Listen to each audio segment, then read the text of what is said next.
Bueno, como antes del corte, estábamos hablando sobre la literatura, entonces decíamos que había muchos libros apocalípticos escritos en el tiempo del Nuevo Testamento, pero que sin embargo no fueron incluidos. Ahondar en eso sería extender demasiado la lección, pero un poquito más adelante, cuando hablemos del autor del Apocalipsis, quizás en la próxima lección, vamos a pasar tocando ese tema.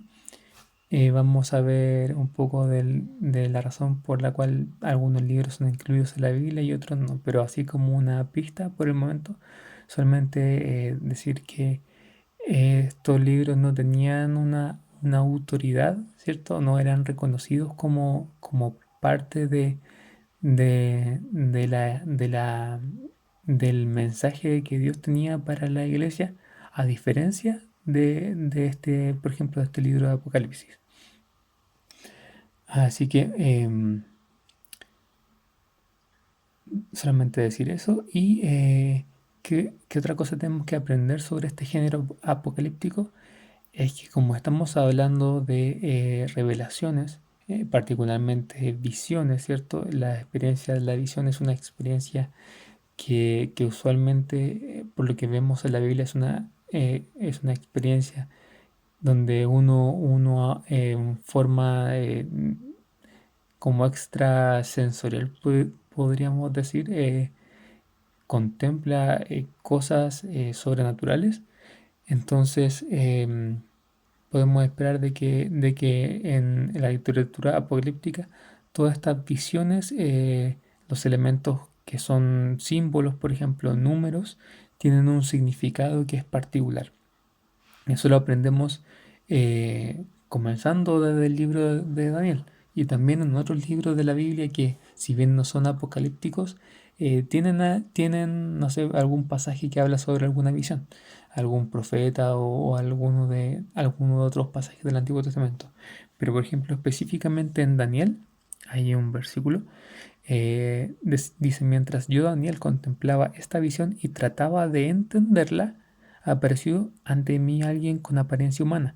Entonces, desde las márgenes del río Ulai, oí la voz de un hombre que gritaba: Gabriel, explícale a este la visión. Eso está en Daniel 8, del 15 al 16. Si se fijan bien, está ese componente de que ahí existe una visión, ¿cierto? Daniel estaba viendo visiones, pero sin embargo, hay un significado detrás de esa visión. O sea, no es una interpretación literal la que es la lección o el significado que uno debe obtener, sino que es lo que se ve en la visión es un símbolo o es una representación del significado, em, eh, para no decir verdadero, del significado directo de lo que se está comunicando a través de la visión. Así que eso es algo que tenemos que tener vamos a tener en cuenta en nuestra lectura de Apocalipsis. Esto ya marca, ¿cierto? Algo que nosotros debemos tener presente para interpretar Apocalipsis.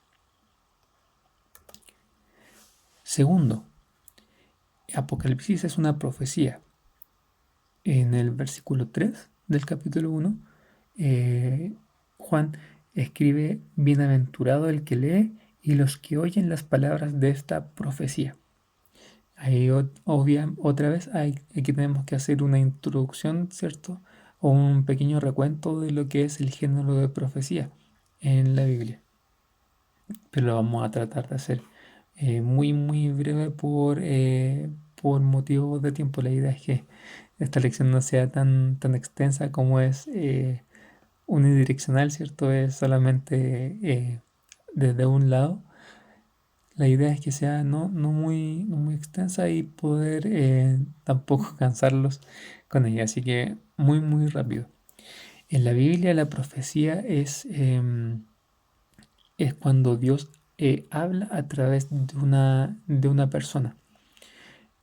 El concepto de profecía podríamos reducirlo o podríamos sintetizarlo en el hecho de decir que alguien habla por medio de otro.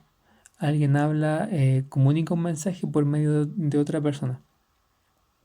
Si mal no recuerdo, es la primera aparición de este sentido de profecía es, por ejemplo, cuando Moisés está conversando con Dios, ¿cierto? Cuando Dios lo llama en la zarza y le dice, Dios le encomienda la misión de llamar a Israel y Moisés dice que no puede porque es tartamudo, porque no sabe hablar bien y lo que Dios le dice es que Aarón puede ser su profeta, si no me traiciona la memoria.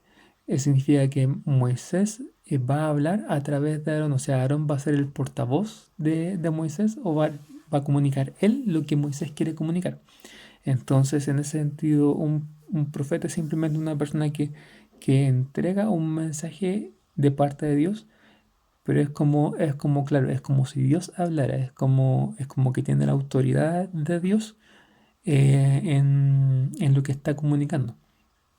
Entonces, el género de la profecía es el género que podemos ver, por ejemplo, en la Biblia, de todas aquellas personas que registran mensajes que Dios ha comunicado por medio de ellos en forma hablada o directamente también en forma escrita. Tenemos varios libros proféticos en el Antiguo Testamento y de hecho son tantos que los hemos partido en profetas mayores, ¿cierto? Como Isaías, Jeremías, y los profetas menores que son mucho más breves, por ejemplo, Amós, Nahum, eh, pero todos ellos podemos distinguir en ellos, ¿cierto? El componente de que ellos comunican un anuncio de Dios.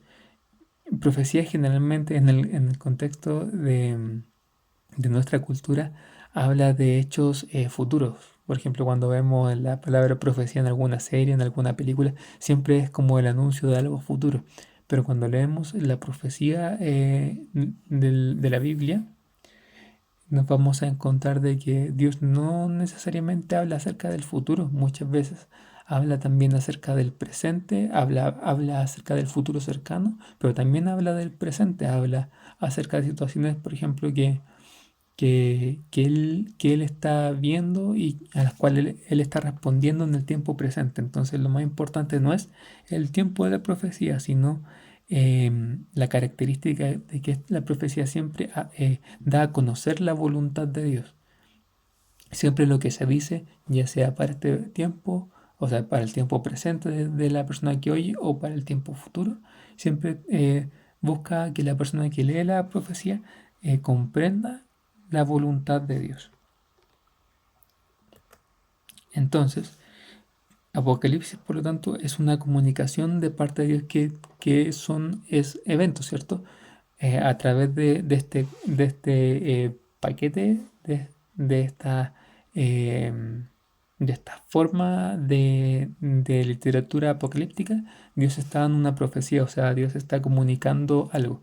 Puede que esté comunicando eventos, ¿cierto? Eventos que están vamos a verlo eso cuando estudiemos el Apocalipsis, eventos que están pasando o eventos que van a pasar en el tiempo de las personas que están leyendo este libro.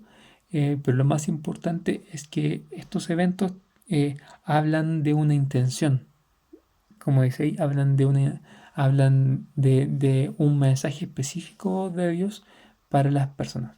O sea, lo que Apocalipsis revela la voluntad de Dios con respecto a algo. Eso es otra cosa que tenemos que tener en cuenta. Finalmente, tenemos el género de carta o de epístola. Cuando nosotros leemos el capítulo 1 hasta el versículo 4, nos vamos a encontrar con esta declaración. Yo, Juan, me dirijo a las 7 iglesias que están en Asia. Que la gracia y la paz estén con ustedes. Pregunta, ¿dónde hemos visto eso antes? ¿Dónde hemos visto esa formulación antes? Y nos vamos a dar cuenta de que esa misma forma de hablar está en las cartas las vamos a ver en las cartas de Pablo y también en las cartas que se denominan las cartas generales, que son las cartas escritas por otros apóstoles. Y entonces, eso es lo que nosotros nos dice que Apocalipsis, además de ser una revelación, ¿cierto? De eventos generales, cósmicos, quizás muy relacionados con el final del tiempo, y que Dios está tratando de decirnos algo con ellos, es algo que nosotros tenemos que tener en cuenta. Una carta siempre es un documento que está escrito con una intención específica por una persona específica. En este caso, Juan, el autor de Apocalipsis, está escribiendo una carta, Apocalipsis, a un conjunto de iglesias muy específico, por las cuales tiene una preocupación o un interés. Entonces, eh, eso nos va a decir también algo importante, que la característica de una carta, cuando nosotros, por ejemplo, abrimos la carta a los romanos o la carta a los efesios, nos vamos a dar cuenta de que esa carta tiene un beneficio para nosotros en el mensaje que entrega. Porque son mensajes obviamente que Dios está inspirando no solamente para los romanos o para los efesios, sino también para nosotros. Pero tiene ciertos componentes que son muy específicos a las personas que lo están escuchando o responden a la necesidad de las personas que están escuchando, porque el apóstol en este caso está escribiendo con la intención de enseñar algo a un grupo de personas específico por una razón específica. Vamos a ver, por ejemplo, que en las cartas muchas veces hay, junto con estos temas súper teológicos, hay temas también que son específicos de conducta. O sea, Pablo, por ejemplo, en general sigue la misma estructura, siempre hace una lección de doctrina, de enseñanza, de contenido y después hace algunas aplicaciones. Y en general, una carta incluye aplicaciones específicas acerca de las personas que la están escuchando, acerca de quiénes son los destinatarios. Si ustedes, por ejemplo, leen Gálatas, se van a dar cuenta de que Pablo está respondiendo o la enseñanza que está haciendo la está haciendo por una razón muy específica, que es que los Gálatas se están apartando del Evangelio para cambiarlo, digamos, por un Evangelio más centrado en obras y en el cumplimiento de la ley, hablando por ejemplo de la ley de Moisés. Entonces, cuando uno entiende eso, es como que uno logra entender mejor el contenido de la carta, aun cuando Dios está tratando de comunicar una verdad eterna eh, em, y general, pero lo hace a través de situaciones específicas. Entonces, el saber la situación específica nos ayuda a nosotros a comprender mejor. Entonces, pasa lo mismo con Apocalipsis. Si Apocalipsis es una carta como nos indica esto, y que vamos a ver que Juan, entre medio de Apocalipsis también, como que hace ciertos recuentos, quizá podríamos decir ciertas acotaciones que también nos dicen que es una carta.